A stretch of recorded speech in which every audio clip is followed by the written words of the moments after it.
Salute to all the diehards. This is Diehard Giants Live, and I am your host. I am Jarrell on IG and Twitter. Unfortunately, it's been another loss, another week, another loss. Giants lose to Green Bay 27-20. Hold on, let me get this up here. Yeah, man, 27-20. It's not really much to say about this game other than, our offensive line played well. But salute to everybody in the chat. Hold on, let me salute to everybody in the chat first. I'm riding solo today. Steph's not gonna be with us tonight. But yeah, let me say what's up to the chat. Dwayne, salute. Kareem, my guy, salute. Wonder Woman, salute.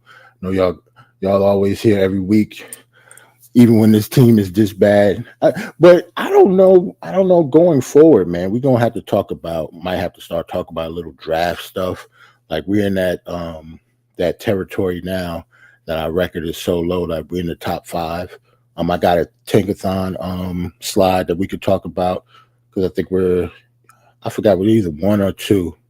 No, we're 2 in the standings when it comes to the next year's draft. But we'll talk about that. It's not much to talk about the game, man. I can put the stats up real quick. Jameis Winston. Jameis played well. I mean, he's a backup quarterback, so he was our 3rd string quarterback before he leapfrogged Russell Wilson. So, I got to temper down expectations when it comes to Jameis Winston. I still think he's capable of winning games, but it's not like, it's not like he's going to be the quarterback for our future or anything like that. To my standards of how Jameis was supposed to play, I think he played pretty well. My offensive line kept him upright for most of the game. He did have a few interceptions that were dropped by Green Bay. That was really, really uncharacteristic on their part because they're a very, very good defense. They're top 10 in the league. But for him to move the ball, even how he did, against that defense was pretty telling, man. Like Jameis Winston still got a little bit of football left in him, especially when you compare him to Russell Wilson. The offense looked night and day, but to Russell Wilson's credit, and to, Jameis' credit with Mike Kafka being the head coach now, the offense was a little different. We had a fullback in the game. We brought up Elijah Chapman from the practice squad to play fullback for us, and we scored a touchdown with him blocking on the 1-yard line. What else? The offensive line really, really played well. Man, you see Tyron Tracy had his best game in my recent memory of him. And I don't remember the last time he had a 100-yard game, but just him getting over 75 with almost 5 yards a carry. And he was a factor in the passing game too, caught a nice screen pass, on 3rd down. Devin Singletary was great on the goal line, had 2 touchdowns. Isaiah Hodgins, what can we say about this dude, man? Like Isaiah Hodgins came off the couch and became my number 1 wide receiver right off the bat. That's how bad our wide receiver group is, man. Just them 57 yards. I think he has more yards than Jalen Hyatt all season. Wan'Dale Robinson really wasn't that much of a factor, but when he did get the ball in his hands, he made him count. He had a couple drops. Theo Johnson. I have a love and hate relationship when it comes to Theo Johnson, especially when he drops passes. But when he does haul the passes in, man, Theo Johnson got a bright future, man. He's still a young kid. It's only his 2nd year in the league. Theo Johnson, like he's playing like a lot better than I expected him to because the drops kill me. I'm a stickler for drops. That's why I'm not a big fan of Darius Slayton. His hands aren't really that reliable either. But Theo Johnson, I can't say he had a bad game, but them 36 yards actually counted when he did get the ball targeted to him. A couple of them was on 3rd down, so that's great for us. But offensively, we ran the ball a lot. We ran the ball actually effectively. It was probably the most effective running game we had all season. Our O-line, they dominated the line of scrimmages sometimes, man. And that's going up against a top 10 defense. So I gotta hand it to the offensive line. What's Kareem saying? Yeah, let's talk about draft. Kareem said, let's talk about drafting. This season is done. Yeah, man. I think I'm a, maybe I'll do a couple like quick draft profiles on a couple position groups, mainly like wide receiver. We need some of them. We obviously need probably another O lineman, linebacker desperately need, cornerback desperately need. We desperately need another defensive tackle. Like this team still has a lot of holes in it, as you can see from our record. And yeah, we'll talk about that maybe start next week, or maybe because our bye week is the 14th. I don't know. Maybe I'll do regular shows, but then on that bye week, instead of having a regular show, maybe I have a draft show then, and then that whole show can be about the draft. I'll think about it. I'll see. I got to put some stuff together. Um, and Johnson ain't bad overall. He played well, but the interception don't see that interception at the end of the game, man. That wasn't Jameis Winston's fault. Jalen Hyatt obviously stopped running his route. That really pissed me off, man. And you could tell, man. Like at the beginning when I first saw it, I was like, "Oh, James threw another pick. Oh my god!" But then it kind of looked like Jalen Hyatt pulled up. I could tell by the way, like Jameis wouldn't have threw it straight to the dude on the corner route without a wide receiver being there at all. Like miscommunication is one thing, but Jalen Hyatt was in the vicinity. You could tell he came up lame. Like he didn't finish his route. Like he didn't expect the ball to be thrown to him, and I don't know if he was pushed on the spot or whatever, but Jalen Hyatt was the reason that interception was thrown. I went back and actually watched it a few times. He obviously stopped his route. It was supposed to be a corner route to the outside, and as soon as he was at the top of his route to cut, like he just stopped. Like I don't know what he was thinking. And you could tell he ran the wrong route or stopped his route, because by the time the ball actually got to the defender and was intercepted, Jalen Hyatt, like he wasn't running a route anymore. Like he was just standing there, and he wasn't looking at the ball or looking towards Jameis to even find the ball. So that's bad on him. That's not even a rookie mistake anymore. I think Jalen Hyatt's days are pretty much over here, especially since they got Isaiah Hodgins to already outproduce him coming like week 11, coming off the couch, not playing football all year, just being on the practice squad on the Steelers all year. Just for him to outperform him that fast, I don't see why Jalen Hyatt is on this team at all, to be honest.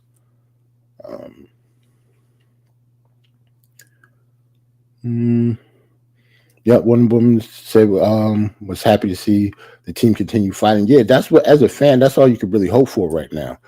Competitive losses. Because I am going to put that Tankathon slide up. I don't want the team to lose. We already have our quarterback, so the only reason I want like draft position now, just in case somebody want to move up for a quarterback, and we can make a nice trade to get a haul for, somebody else's future quarterback. Now that we got Jackson Dart, I'm not really worried about draft position, and I'm not like rooting for losses, but the more losses we have, the higher the draft board that we do climb. And we can always trade down to get like a wide receiver or a linebacker, or maybe even the best offensive like lineman. You never know how this draft will fold, especially if a couple quarterbacks is going to be at the top of everybody's list. Say if we do end up picking second, we can trade down to maybe 5 or 6, 7, still get the guy that we want, and get another extra second round pick or extra first next year. You never know how that'll fold. But it all depends on who's the GM at the time. And I, for one, don't think that Joe Shane should be making that decision, but we'll see. The defense, let's talk about the defense real quick. Yeah, Bobby Okereke led our team in tackles, but I wouldn't necessarily say that he had the best game.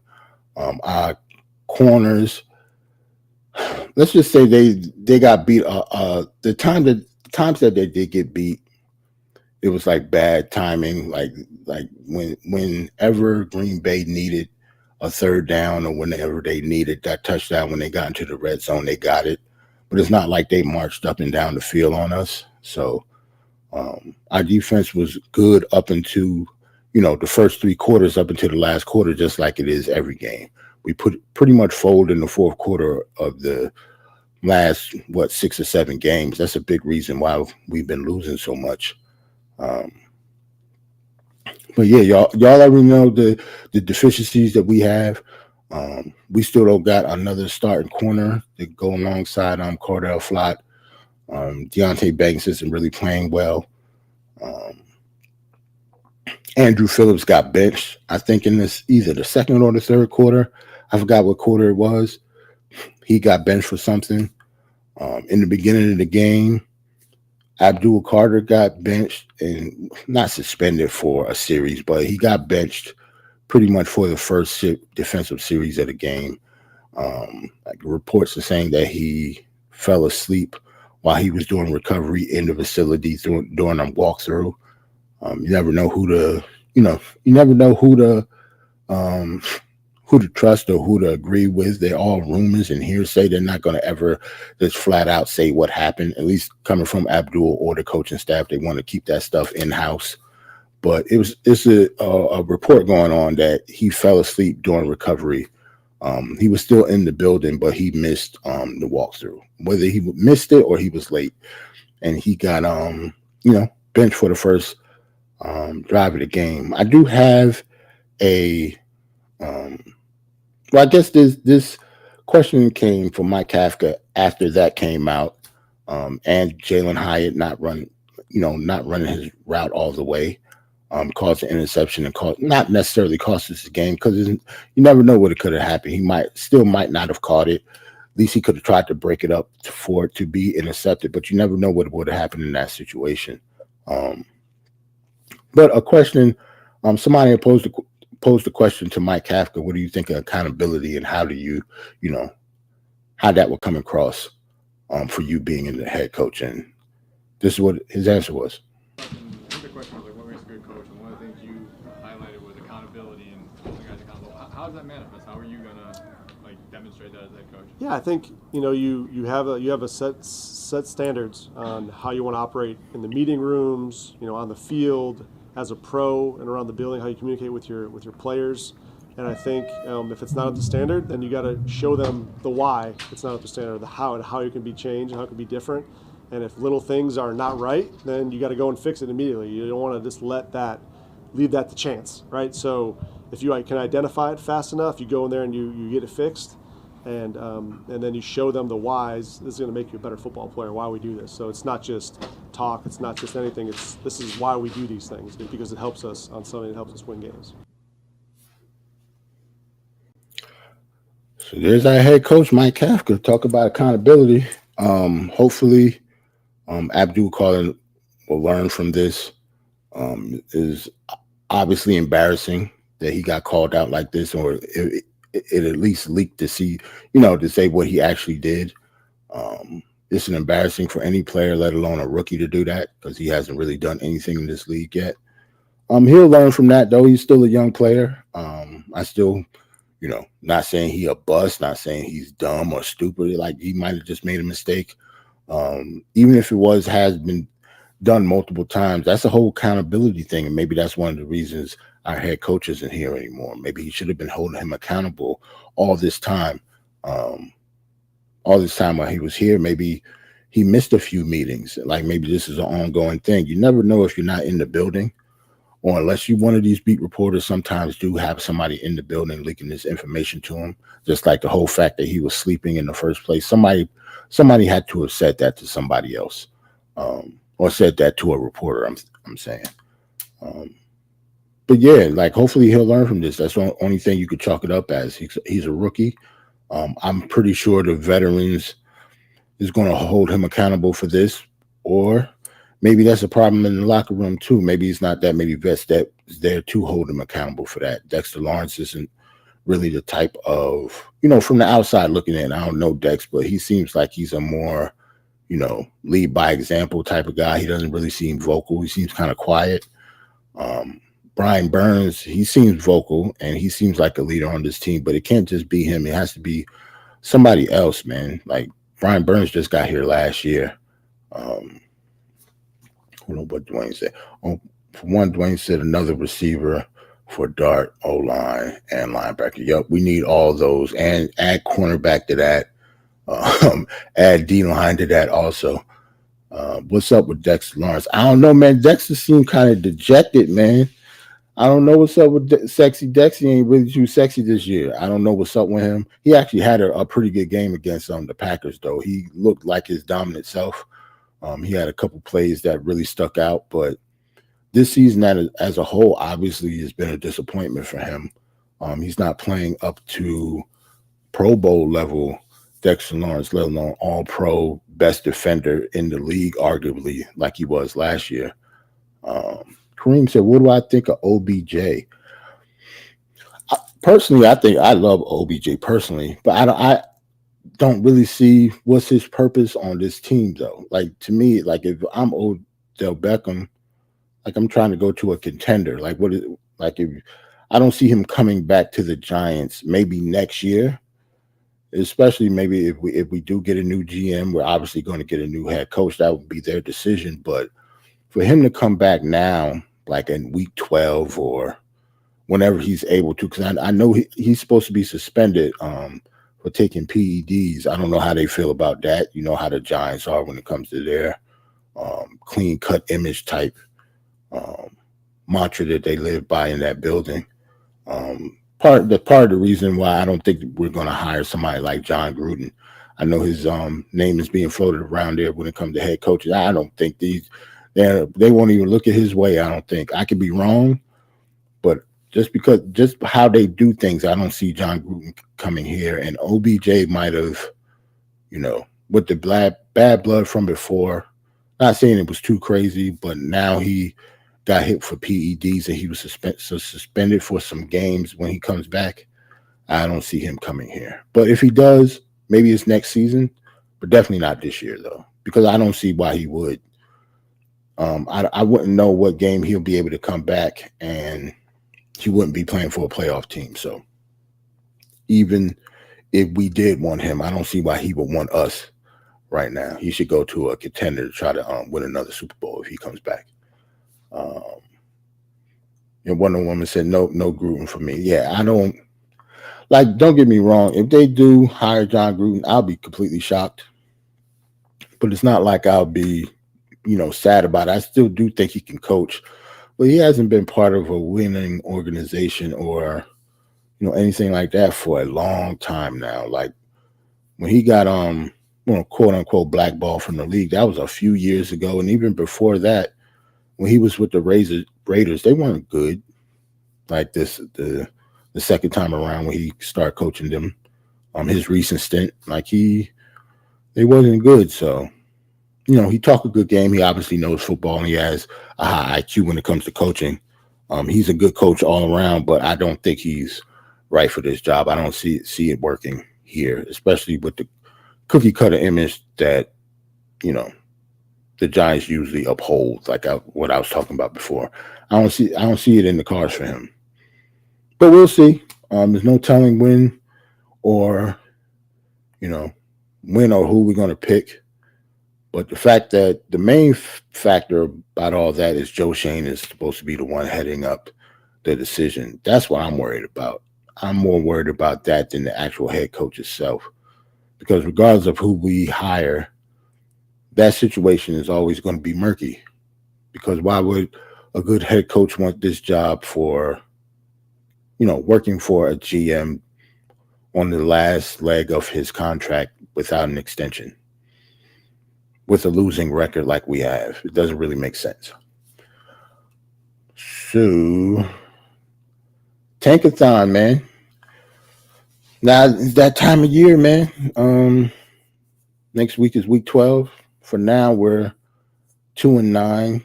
Only Tennessee is above us, and I don't think Tennessee probably not going to win another game. They're going to be 1-9. They fired their coach. It's crazy how the two teams that's on the top of the Tankathon list are the two teams that fired their head coaches this year. Yeah, we're the only two teams I think that fired their head coaches during the season so far. Yeah, we number 2. we haven't had our bye yet, so our chances probably will go down. And I don't know. I kind of have a feeling that we're gonna win maybe one or two more games. You never know who. I think we play the Raiders on the schedule. We'll talk about the next game in my next slide. We play the Lions. I don't think we're going to win next week. Hint, hint. I want to give y'all a crystal ball real quick. I don't think it doesn't look good against the Lions. But yeah, we're second now. Like I said, we'll probably do a draft show during bye week. And, I guess it depends on what type of fan you are. You want to always see your team win, or you're the type of fan that really just doesn't care about the regular season, at least the rest of it, and you just want losses for the draft position. You fan how you want to fan. When it comes to stats, the Giants really, Dwayne said he hoping for 4 wins. Yeah, 4 wins usually would definitely probably ensure us a top 5 pick. That's all I'm really, rooting for, to top 5 pick for now. Our record being so bad, like anything below that just means, it's a whole bunch of ties and we just get the short end of the stick. But if we're only going to win 4 out of 17 games, like we better have a top 5 pick or I'm going to be pissed. Yeah, when it comes to stat wise, we still 20th, bottom of the league pretty much in every category but yards. Since Jackson Dart has been the starting quarterback, we actually up the yards running and passing. Our offensive line is playing very, very well, though. I think that's being understated by a lot of people. Our offensive line is not one of the worst offensive lines in the game anymore. Like, we're definitely above average to me. Especially like this past week against the Packers, and their top 10 defense. Like, the Packers have arguably like a top 5, top 3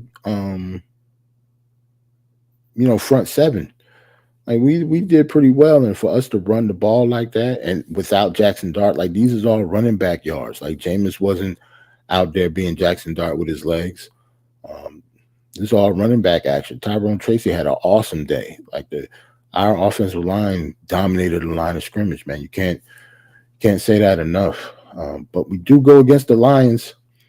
Don't let the record fool you. I know they're 6-4. Might not seem like much. The Lions are a very, very good football team.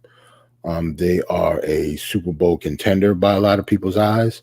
As you can see from the stats, they top 5. They definitely have a top 5 offense. And they pretty much have a top 10 defense too. I know the points against is 10th, but they've had a lot of injuries the past few weeks. So they actually have a top 5 offense and defense on both sides of the ball. So it's going to be tough sledding. We do play at home. I do believe it's a 1:00 game. If we win, don't get me wrong, I'd be shocked if we win. I'm not going to lie. I'm not ever going to lie to y'all while I'm doing this. I will be shocked that we win. But, can we keep it competitive? Yeah, especially if we actually play a little defense and we keep running the ball like we did against the Packers. I think we could be competitive against anybody. But, a lot of bonehead mistakes, low effort on defense, and if we do that, the Lions going to run all over us on Sunday. But, hopefully that won't happen.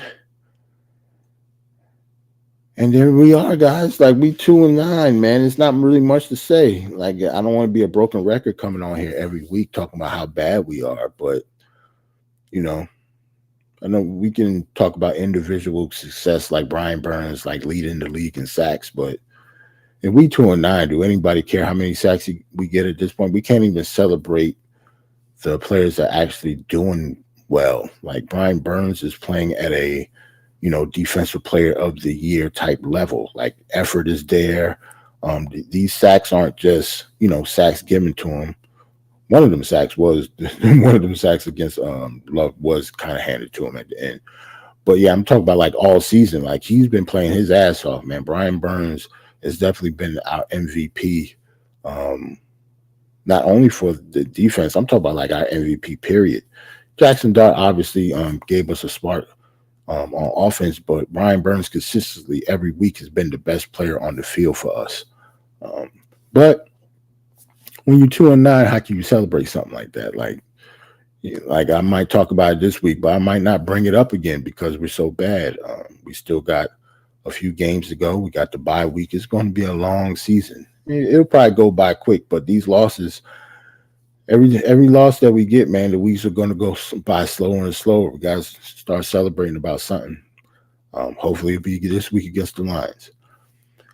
So salute to everybody for coming through. Dwayne, Wonder Woman, Kareem, love y'all, man. Y'all family. Everybody else that's gonna catch this on the replay. Anybody that's watching and not in the chat, just watching silently. Salute to you too. Yeah, Dwayne said most consistent on team. Yep, Brian Burns, man. Like I wish we was winning games because we could actually talk about him more. Don't get me wrong, we was losing games last week, and I damn near talked about Dexter Lawrence every week because that's how dominant he was. Brian Burns has been almost just as dominant, man. But this team and this defense is bad. So hopefully next week, it'll be a little different. We'll see. I'll holler at y'all. Have a good week. Yeah, go Giants. Peace.